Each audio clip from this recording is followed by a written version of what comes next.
Logan Sports for Casuals episode 6. On today's episode, we're going to have an absolutely loaded episode. This is the most games that we have ever talked about for the college football slate. We're going over a crazy weekend. We're talking Red River Shootout, A&M Florida, and we're talking Alabama, Missouri, Oregon, Indiana. We have a heck of a lot of games, so we're going to go over all those, some other key matchups earlier in the week. It's going to be fun. It's going to be fun, and then we're going to also recap last week. We're also going to talk some NFL, and we are also going to give some picks for next week for NFL, and obviously we're going to wrap it up with the Dogs of the Week. If this is your first time seeing me, Sports for Casuals, literally Sports for Casuals, we're going to go over each matchup. If you don't have time to research into it, this is the place for you because we have already researched it, and we're going to break it down. So here we go.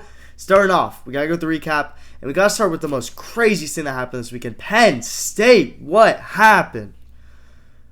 UCLA, who has not led all year long, beats number 7 Penn State. Come on. It only happens in college football. That was ridiculous.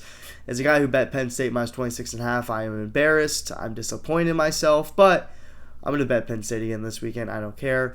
There's no way they don't cover 20 versus Northwestern. But UCLA, on the other hand, credit where credit's due. Their offense looked great. Nico actually showed that he was a 5-star quarterback coming out of high school because he looked like a world beater out there, man. He made a ton of plays. He was untouchable, and the Avalanche just scored. But he was absolutely ridiculous, and he made a ton of big plays. So credit to Nico, and credit to the UCLA defense, man. They held strong when they needed to. They made the big play on 4th down to stop Drew Aller on that option, and they won the game in the biggest upset in their probably school's history that they've had. Incredible game from UCLA, and the interim coach has got to be pleased with that. Now, we're also going to talk some Miami, Florida State. If you remember last week, if you're watching, if you're a repeat concurrent viewer, you guys know I went 4 for 1 on my picks. Just saying, 4 for 1 on the picks last week. Great week. And Miami FSU, I was spot on. I told you guys that the Hurricanes could keep Tommy Castellanos on the offense back and made them convert 3rd and longs. They would convert a couple, but they weren't going to convert them all, and the Hurricanes did a great job at doing that, and they got out of Tallahassee with a W. It was close, kind of. I mean, they dominated the game for 3 quarters, and they definitely took the foot off the gas pedal. FSU started to get the ball rolling, and then once the team starts getting some momentum, they start playing. I mean, they had nothing to lose. That's the most dangerous team you're going to play against, and FSU made it close, but for 3 quarters, Miami dominated them. Looked very good. That's not a bad FSU team whatsoever. It's just Miami. There's levels to it. And the Miami Hurricanes are one of the best teams in the country. I mean, we got to be honest with that. So you look at that, and Hurricanes are really, really good. And what they are able to do to teams' offenses is absolutely ridiculous. And I can't wait to see them, throughout the course of the remainder of the season. The thing that worries me with the Hurricanes is the schedule is not very tough from here on out. I mean, obviously, I'm assuming they'll get a close game or something. They have to. But they're gonna be in it for a little while. They're gonna be playing some weaker competition. So going to the ACC championship, they're not really gonna be tested too much towards the end of the season. I think Syracuse would have been a good test, but Angeli tore his Achilles, so that's definitely tough. But the Hurricanes have their work cut out for them. They have a chance to be perfect, to finish a perfect season, win their first ACC championship. Let's not jump the gun though. We still have a lot of stuff left to do. They still gotta win. So Hurricanes look very, very good, and I mean, there's not really too much else to talk about, man. I mean, Bama, Vanderbilt, I kind of told you guys I don't think Bama would ever be in danger. They were in danger for a second there, don't get me wrong. I mean, Vanderbilt made it a game for a little, but Vanderbilt just made too many mistakes, in my opinion. Pavia turned over in the red zone twice, threw another pick, and, Bama was able to capitalize on that because Bama's a good football team, and when you're playing a better team than you on the road, it's tough. You can't make that many mistakes, and that's exactly what the Vanderbilt Commodores did. And unfortunately for them, they walked out of Tuscaloosa with an L. They held strong, though. They didn't get blown out. They played pretty good. And Bama looks good. And we're going to talk about them versus Missouri this week. That's another game that interests me. But now, I'm done wasting time. Let's get into the predictions for next week because I think I have about 10 games, 10 leans. We're going to track all these games. I'm going to bet on all of them, and we're going to see how the boy does. We're going to start off on Friday night. We pretty much have a playoff game between North Texas and USF. USF is 5-1, 4-1 heading into this game, and North Texas is 5-0. This is going to be a heck of a game. Both offenses have been on fire, but I'm taking USF in this game. I know they're on the road, and I know that they opened as the underdog, but now they moved to the favorite, which I actually like if I'm betting on UCF, which I am, or USF. But my bad, guys, my bad. But what I really like about this USF team is they have a defense. And I think that their defense will be able to shut down this North Texas team. I don't know if they'll shut them down, but I think that they'll be able to contain them enough to where they are able to, keep the time of possession in their favor, force big plays, or force big turnovers, and I think that they will be able to force stops compared to the North Texas defense, I don't think they'll be able to get USF off the field. They cannot stop the run whatsoever. I think that USF can gash them potentially. They run a hurry-up offense. I think they can gas this North Texas team out. And I think that Florida, I think that they're ready. This is a big-time game for them. And my lighting is screwed, but I really like USF in this spot versus North Texas. I think that they are a very good football team, and they are a potential playoff team. And like I said, man, this is essentially a playoff game. If you lose this game, if you're USF, you're done. You're not going to make the playoffs. You're not going to be the group of 5 team in there. Group of 6 team, whatever it is. So USF, this is do or die here. I like them with their backs against the wall. Give me USF. I bet on them all year. I'm taking them again right here. Now we got to talk the biggest game of the week, Texas, Oklahoma in the Red River Shootout. So you look at this game. Texas opens up as favorites, which I understand because John Mateer is not playing. I assume if John Mateer does play that Oklahoma is going to shift to favorite. But this game is very weird to me. I feel like Texas is going to win. Let me explain. Oklahoma can afford to lose this game, and I feel like Texas can't. I mean, Texas has their backs against the wall here, especially if Michael Hawkins is playing. I think that the Texas Longhorns defense will be able to shut them down. And Arch Manning has been completely horrible, so I don't have any trust in him, really, if I'm being completely honest with you. But in the spot, I'm going to take the more experienced guy in Arch Manning here, and I'm going to take, the defenses are both elite, don't get me wrong. I think that Oklahoma has a great defense, but if I'm going to back a team here, I'm going to back Texas. I don't know if Mateer is going to play. I'm recording this on Tuesday night, so as of right now, with no Mateer playing, I am going to take Texas, but if Mateer does play, I think Oklahoma will win. So right now, though, I'm going to play the safe pick. We're going to take Texas. Like I said, I think Mateer is the difference in this game. He's a great quarterback. He can make a ton of plays. Let's talk BYU, Arizona. All right, this is a late night Saturday night game, and this game's weird. BYU's 1.5 point favorites over Arizona on the road. This is a rivalry game, and these teams do not like each other. And I'm a big BYU guy. I think they have one of the best defenses in the country, and I am a really big believer in Bear Baumeier. Right? I think that's his name. I know his name's Bear, but I don't know his last name. I think it's Baumeier, but the guy rocks 47, and he's clean with it. He can do whatever he wants. He threw for 350 yards last week. I know it's against West Virginia, but still, that's still a Power 4 football team, and he's looked very good doing it. Their defense has been completely dominant. They force a ton of turnovers, and BYU, I feel like, hasn't even unlocked their full potential. I know it's Bears. He's going on the road here, but I truthfully believe that they'll beat this Arizona team. I don't think that Arizona is that good. They have some talented players on the outside, and they still have a talented quarterback, but saw them get blown up by Iowa State. They do not move me whatsoever. I'm going to hammer BYU here, and I'm not going to look back. If the Mormons let me down, they let me down. But I am believing in the Cougars big time, and I think they get the job done on Saturday. We're kind of firing these games out there quick. I'm trying to get through the games that y'all probably don't care about as much before you get into the big games. I know we talked Texas, Oklahoma, but we're going to go TCU, Kansas State. I'm hammering my life on TCU here, all right? Let me explain. Josh Hoover. Do I have to say anymore? Josh Hoover is absolutely undeniable. He's a fun quarterback. He's a great quarterback. He makes a ton of plays. If McAllister plays, I just don't see any way Kansas State can stop this team. I don't trust Avery Johnson. I know TCU's defense has been shaky as of recent, but they made some big plays in the Colorado game. I think Colorado's better than Kansas State. I do not believe in that team whatsoever. I know they have looked better over the past couple of weeks, but I still am not a big believer in Kansas State. I don't think they're very good. I'm not a believer in Avery Johnson. I think that TCU should walk out of there with a W. Big believer in Josh Hoover. Big believer in the Horned Frogs. Sonny Duck's a great coach. I think they will get the job done. I don't care if they're on the road. They've been able to fight on the road. They put up a game with Arizona State, who I think is a very good team, and that's their only loss. TCU's only loss to Arizona State. I'm going to keep riding with the Horned Frogs here.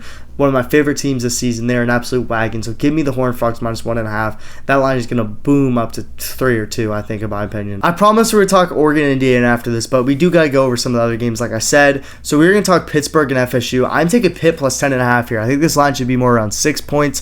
FSU is a solid football team, don't get me wrong, but they have lost. They lost to Virginia, and I think that Pitt is around the level of Virginia. I think Pitt has a very good defense. They're very good against the run. They're one of the best teams against the run in the country, and they should be, I think, undefeated, or they should. The game they lost to West Virginia was a really not that was fluky in my opinion. I know that's bad to say. It's a rivalry game, but Eli Holston has just held this team hostage. They get a new quarterback in there. He goes and lights it up. They blow out a Boston College team. Give me Pitt plus 10.5. I don't think they win the game. I think FSU is a good football team, and I think they do escape out. I think they defend home with a close W. I can see a touchdown win. But this Pitt team can easily cover backdoor. I like that. And I think that the Pitt team, they have firepower and offense. They're able to stop the run. I think that that's FSU's bread and butter. And I think that FSU isn't really comfortable with playing in these close games. If they can keep this game close, I think that they will easily cover. I mean, obviously they'll easily cover, but I think that they can make FSU uncomfortable with their ability to stop the run. They have one of the lowest explosive rush rates allowed in the country. Their coach is historically great against the run. They should be able to stop that, and you guys know it's FSU's bread and butter. If you can put Tommy Castellanos behind the sticks, he's going to struggle. So give me Pitt plus 10.5, and don't even blink. Oregon, Indiana is this weekend, and this is going to be a big game. I promise we talk about it, and here we are. We are going to talk about it. Give me the Hoosiers, man. The Hoosiers on the road are going to... Psych! Give me the Ducks, baby. We are taking the Ducks all day long. Oregon, I can't bet against Dan Lanning. I did against Penn State. I did against Ohio State last year. I'm not betting against the Ducks anymore in big games. Give me Oregon, man. Dan Lanning is a damn unit. He is a warrior. He's a great coach. 7.5 is a lot of points in a game like this. I think this Indiana football team is a fine football team with Fernando Mendoza, but there's levels to this, and they're going to show why they are favorites, or not favorites, but they're up there in the Big Ten. They're going to show that there's levels to this, and that Indiana, they're a good football team, but I don't think they can hang Oregon for all 4 quarters. I think they'll have their moments. I think they'll hang in there, but I think that Oregon will separate late. I like Dante Moore a lot. He's one of my favorite quarterbacks in the draft class. He makes a ton of big plays.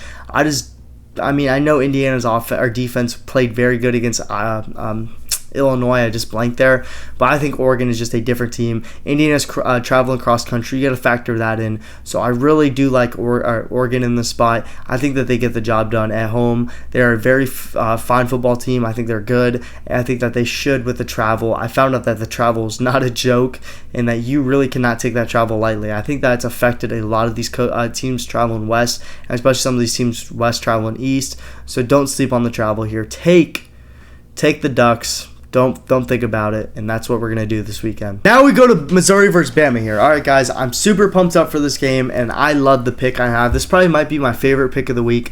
Missouri plus 3. Don't think about it. Don't think about it. I know it's yucky. You just don't like it. It makes you it just makes you feel weird because you're like, all right, I'm betting against Alabama. You know, Alabama's good against ranked teams. Obviously, they beat Georgia. They beat Vanderbilt. They beat whoever's ranked. Kalen DeBoer is 7-1 against ranked teams. I don't care. I'm not predicting them to win. 3.5 is definitely not a winning line. I mean, they can lose on a field goal, but their running back Hardy is legit. And you guys know what Alabama struggles with? The run. FSU did it. They ran all over them. Vanderbilt gashed them a good amount. I mean, they can't stop the run. They're going to struggle with the run. Bo Pavilli is a solid quarterback, too. I think that he can make a ton of plays. They have talent on the team. They have a solid defense. I don't know if they win. I think it'll be a very close game. And I am going to take the home team with 3 points. You guys know how SEC football is. Home team.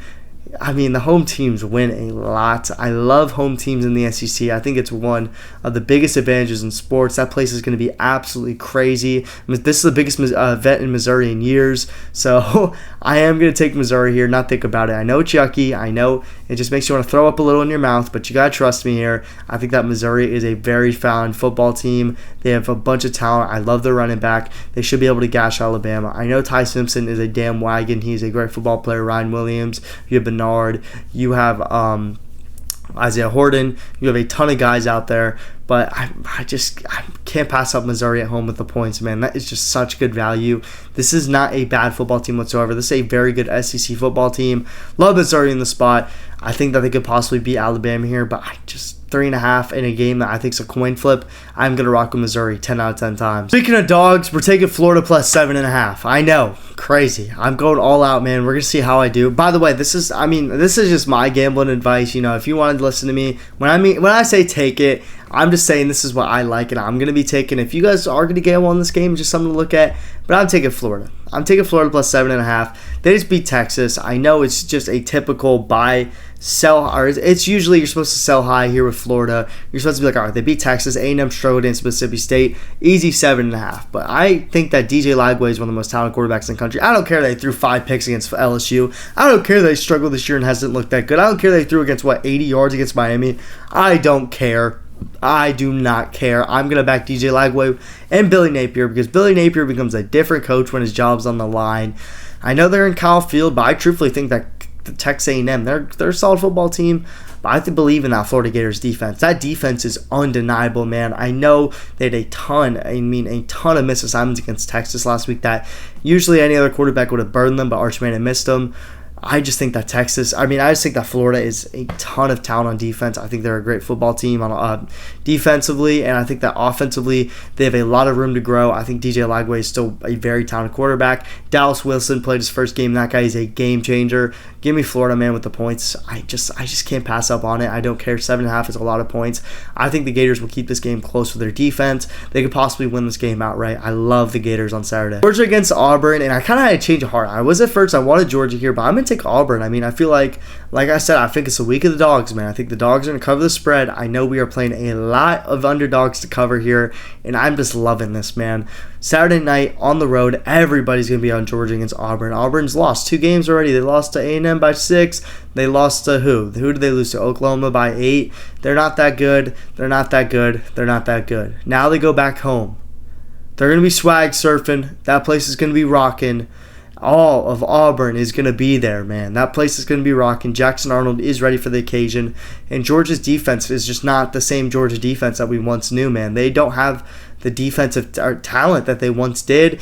Auburn's defense is good. I think they'll be able to get stops. I think Georgia shoots herself in the foot. And I think that Auburn could potentially win this game. I like 3.5, especially on a night game on the road. I mean at home. Like, come on, guys. Remember last year how many home teams are favored to win and lost outright on the road? Like, you got to. I just love the dogs in the SEC at night, especially at home. It's just, to me, it's a no-brainer here. I'm taking Auburn, and I'm just not going to look back, man. It's just one of those lines. Like I said about a couple of these lines, you just want to throw up in your mouth, punch yourself a little for thinking about taking it, and then you take it. And it is what it is. If you win, you win. If you lose, better luck next time. But I love this line. I just truthfully see it winning.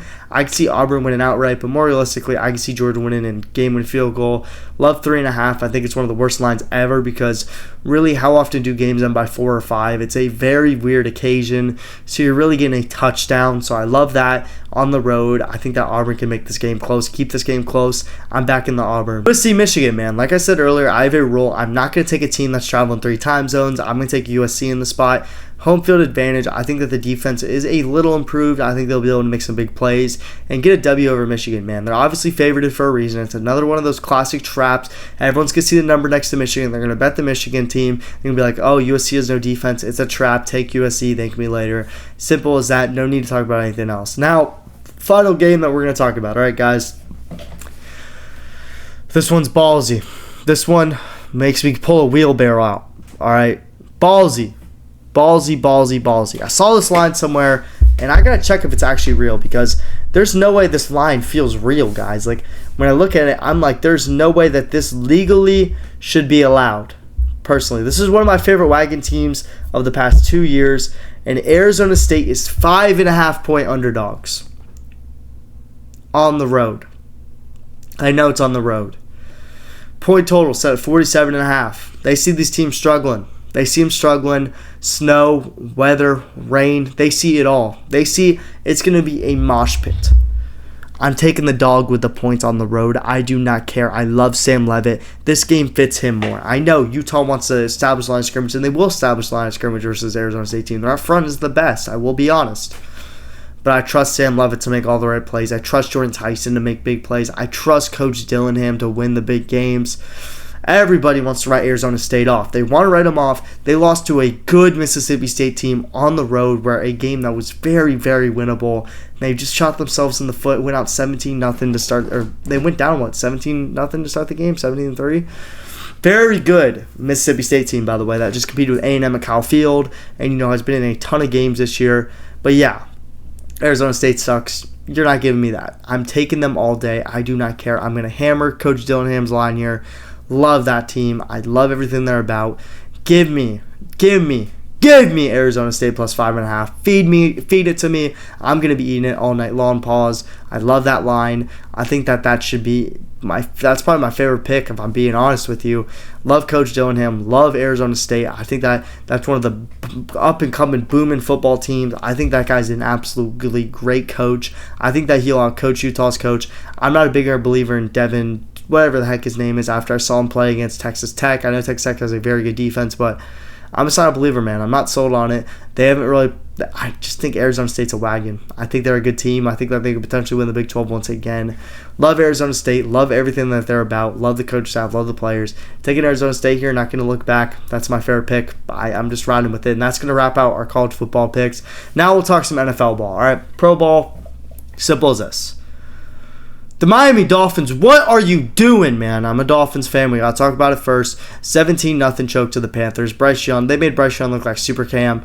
I mean, that's unacceptable. I mean, personally, I just don't know what to do. It just makes me so sad because I'm a Dolphins fan, and every Sunday I just watch my team lose in the most embarrassing ways.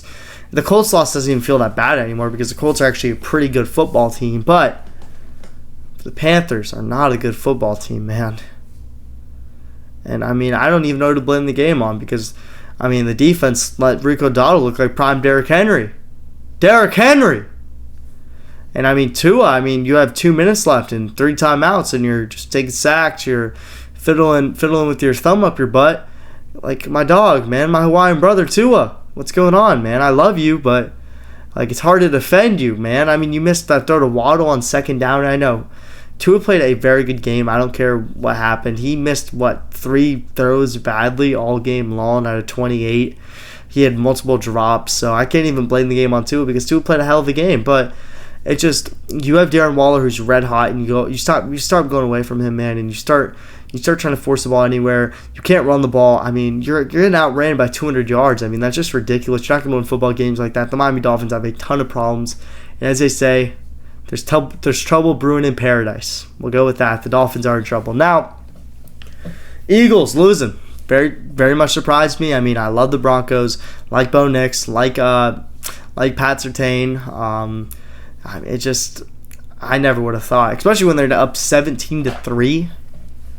Come on. That is crazy from a Super Bowl winning team. I never thought that team would choke. They literally have the recipe to not choke. They have a great running game. I guess Saquon Barkley got banged up a little, but Eagles, man, choking. And the funniest part about the last play was when A.J. Brown and Devonta Smith both went up. They could have had it maybe, but I just find it funny they both knocked out of each other's hands. But the Eagles, they'll be fine. They'll get back up on their feet. But it's crazy. They lost their first game in 2025. So good for the Eagles, man. They're still a good football team. They're still a good football team. But the Broncos, man, we knew how much talent they had coming to the year. And Bo Nix finally put it all together for one game, and he played very, very good. Hopefully, he can keep continuing those performances because that will put them in a very good conversation. All right, last comeback that we're going to talk about is simple, very, very simple. Come on, like Cam. You know I'm repping the U. I mean, shoot, whatever it is. Cam Ward, what a guy.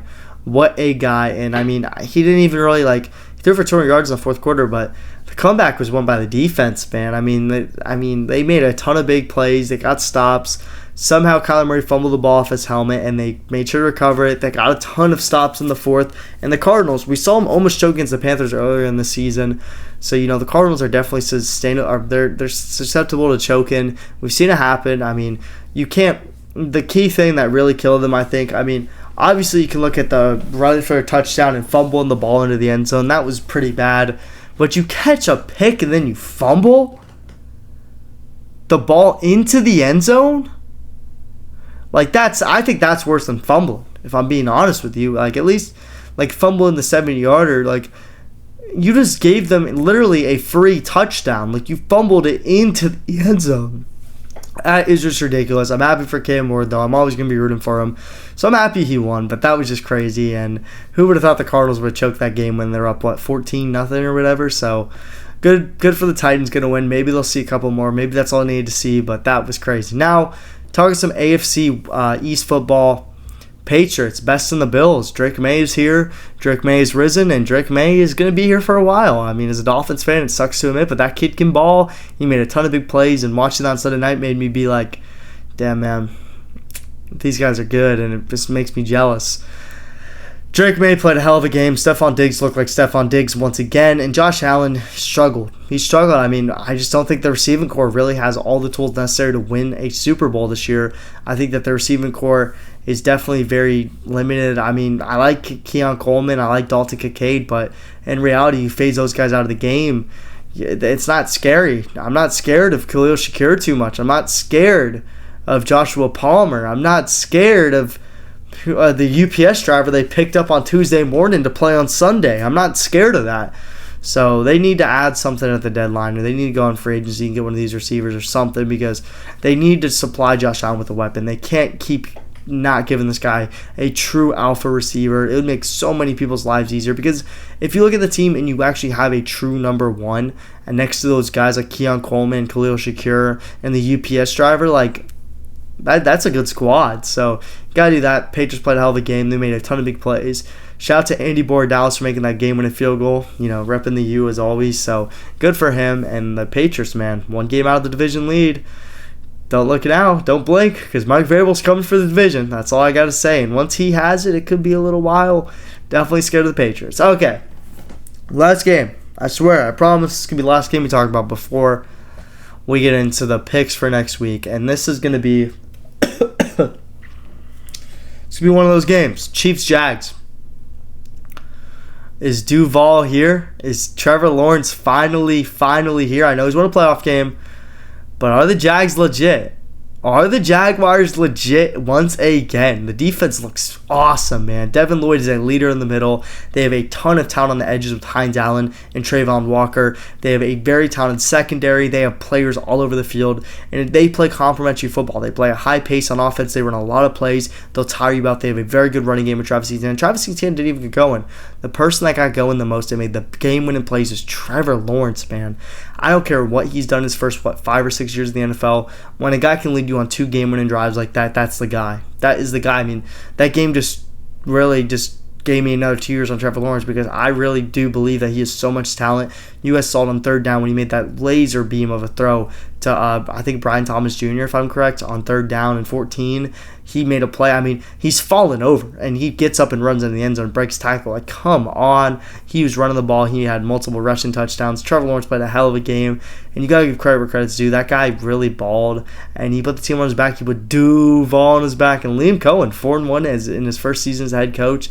The vibes are high in Duval right now, and they're looking to keep it going, man, and I hope they do, because they're a fun team to watch. And, hey, the AFC South, which I consider the worst division headed in this year, I thought the Texans were just going to run away with it. Now it has 2 4-1 teams with the Colts and Jaguars. That matchup is going to be so much fun. I like both teams a lot. They both have great vibes. They both, have great stories all around that team. They both have just great teams. It's going to be so much fun to watch these teams play. Super excited. And I think that, I just think that those teams they're awesome, man. I love competitive football, especially when teams have struggled for a little while. It's fun to see these teams that have been down here go up here. So good for both those teams.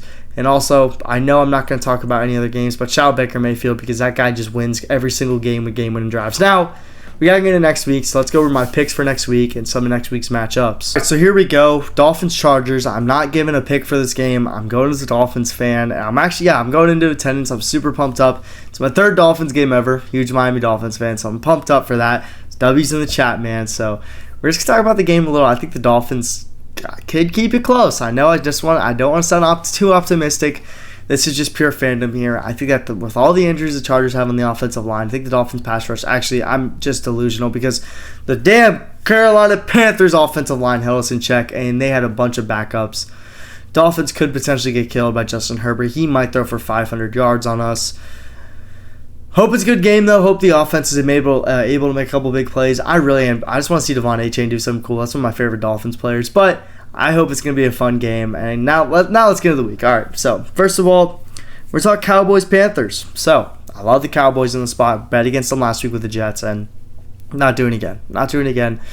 I'm a huge Dak believer. I think Pickens is awesome. I think that their run game, they will be able to gash the Carolina Panthers like the Miami Dolphins couldn't. And if not, that secondary is not covering George Pickens. So give me the Cowboys here. The defense actually looked very, very good for the Cowboys. They can keep that up versus the Panthers, man. Cowboys have a chance. I really like the offense. I think they have a ton of talent on offense, and that's with the backup offensive line. Wait till they get all their starters back. This Cowboys team is dangerous in my opinion. Give me the Cowboys here -3. I love that. Now, all right, Jags Seahawks. I know it's in Jacksonville. I'm going to take the Seattle Seahawks. Listen, before y'all say anything, I know the Jags had a great win. They're 4-1. Mike McDonald's 9-1 or 10-1 on the road in his NFL career. He is a great coach on the road. I feel like everybody's buying now the Jaguars after they beat the Chiefs. Everyone's like the Seahawks. They're going to see the Seahawks lost last week, but the way the Seahawks lost is just ridiculous. They were neck and neck with the Bucs. They are a very talented football team. They have a very good defense, and they are able to score well. Jackson Smith is one of the best receivers in football. Sam Darnold has been an absolute wagon. They have the running game. This Seahawks team is legit. Give me the Hawks, man. I love this team. I think the Seahawks, I love Mike McDonald, man. I think super highly of him as a coach. I think the Seahawks are a very good football team. I know they're playing the Jags, who also have a very good defense and are coming off a big win. But I think the Seahawks are going to kill that momentum. It's football any given Sunday. Taking the Seahawks here, so much value on the road. Give me the Seahawks all day long. They would be favored at home. So give me the Hawks, man. Just give me the Hawks. Don't think twice about it. I love the Seahawks here. Now, go from the Seahawks. We're going to go to the team that beat the Seahawks. We're taking the Bucs versus the 49ers, -3.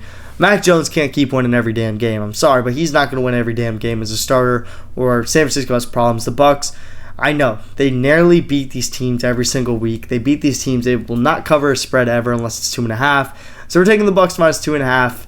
I think that they could win by that. I think that the defense for the 49ers, I mean, I know they have Fred Warner, who is just an absolute stud. The pass rush just isn't there. I think the Bucs will be able to give Baker time. I think he'll be able to dissect this Niners defense. Baker Mayfield has been, in my opinion, the MVP of the league through 5 games. So I got to go with the Bucs here. I think the Bucs are a very good team. Bucky Irvin will probably be out, but I trust in Rachaad White to be able to run effectively in Sean Tucker. I like the Bucs here. I think their defense will be able to get some huge stops against Mac Jones. I just don't think they can score enough to keep up with the Bucs, if I'm being honest with you. Taking the Bucs here. I'm not going to blink twice. Love the Tampa Bay Buccaneers -3. I think that might be my play of the week in the NFL. Now, all right. Lions Chiefs Sunday Night Football. I'm taking the Lions +2. I just can't bet on the Chiefs. The Lions have just been an absolute wagon ever since losing week 1. They are fired up. I know this is a simple. Everyone's going to take the Lions here because the Chiefs have been really bad. I don't know, man. The Lions defense isn't it. I know, but I just trust the Lions offense more than I trust the Chiefs offense. So I'm being honest with you. Gotta go Jared Goff here. Trust the offense. I think that Amon-Ra is gonna have a big day. I think Jameson Williams could get loose. It seems like these are the games he kind of gets going in. The Lions are proving that they're one of the best teams in the NFC once again. Give me the Lions, man. There's no doubt about it. I just can't trust the Chiefs' offense anymore. They're just too inconsistent, and the receiver play is just not up to standard. When Rashee Rice comes back, he might be back this week. I think it might be this week or next week, but I don't care. I don't care who's back. Give me the Lions, man. Lions by whatever. Now, we got 3 games left. We're going to talk Patriots Saints. Give me the Patriots -3. Big believer in the Patriots now. Drake May's the truth. I know the Saints have a good defense, but I think the Patriots will get the job done. I think they got a ton of momentum now. They have swagger. Mike Vrabel is walking around like this. He's popping it. You know, he's just going crazy, man. He's having the time of his life in Foxborough. And I think that the Patriots are just starting to become a very good football team now. They have talent. They have the defense. So I like the Patriots here. Give me the Patriots -3. I like Drake May, man. That's one of my favorite quarterbacks, so I'm being honest with you.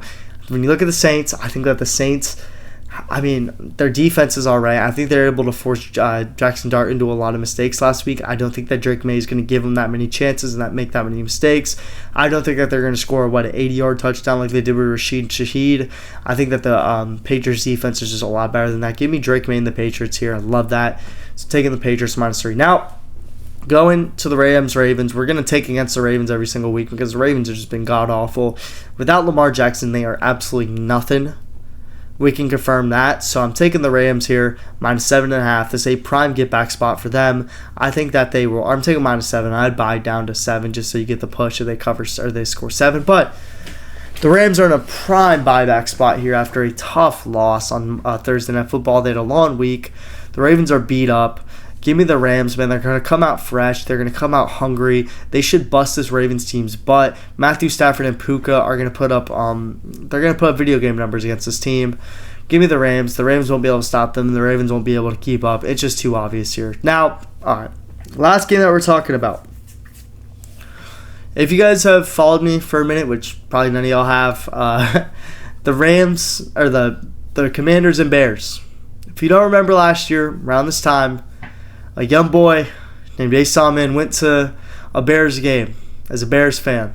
I know, I like two teams. Get over it. More of a Dolphins fan. But went to the game supporting the Chicago Bears. Bears were up, 4 points? 3 points? 12 seconds left. You guys know the rest. I was speechless. I got verbally assaulted in the parking lot because I was wearing a Jay Cutler jersey. Yeah. Now, the Bears go back to Washington, D.C. I will not be there. I'll be on my couch. But the Bears are winning this game. They're covering 4. I just know it. I don't care what Jayden Daniels does. He's a great player. Caleb Williams is going to show the world who he is. It's true. It's coming out party. You can say what you want. Say what you want. It's coming out party. Caleb Williams is coming out Sunday night or Monday Night Football. I think that he is going to show the world who he is. I think that the Bears offense are going to make a ton of plays. I think that Ben Johnson with the bye week is just really, really locked in. This Bears team is one play away from being 3-1 against the Vikings. So, they could be 3-1 at this point. You're talking about this Bears team completely differently. So you got to think about that. I think that this Bears team has a ton of talent. I think that they'll be able to get stops, and I think that them +4 should be good money, man. That should be free money here. I love it. I love it. I love it. I'm taking the Bears +4. Don't think about it twice, man. I think the Bears get vengeance, and they get vengeance for the young boy that was verbally assaulted in the parking lot, man. I'm telling you, it was bad. They made fun of Jay Cutler a lot. I would not go back. All right.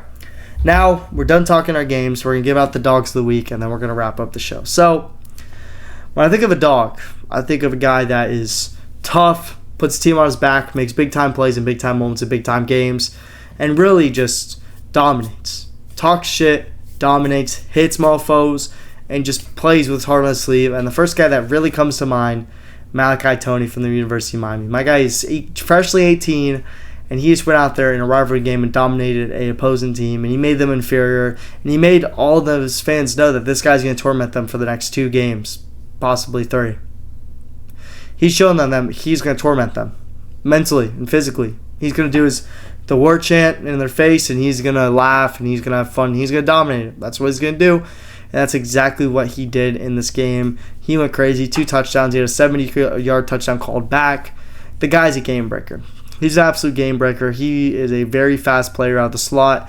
Not too many teams will be able to cover him. He's one of the best freshmen in the country. Love Malachi Toney. He's a fun player. Now, gotta go for another guy, man. From the Miami Hurricanes, we're taking Carson Beck here. I don't care what you say.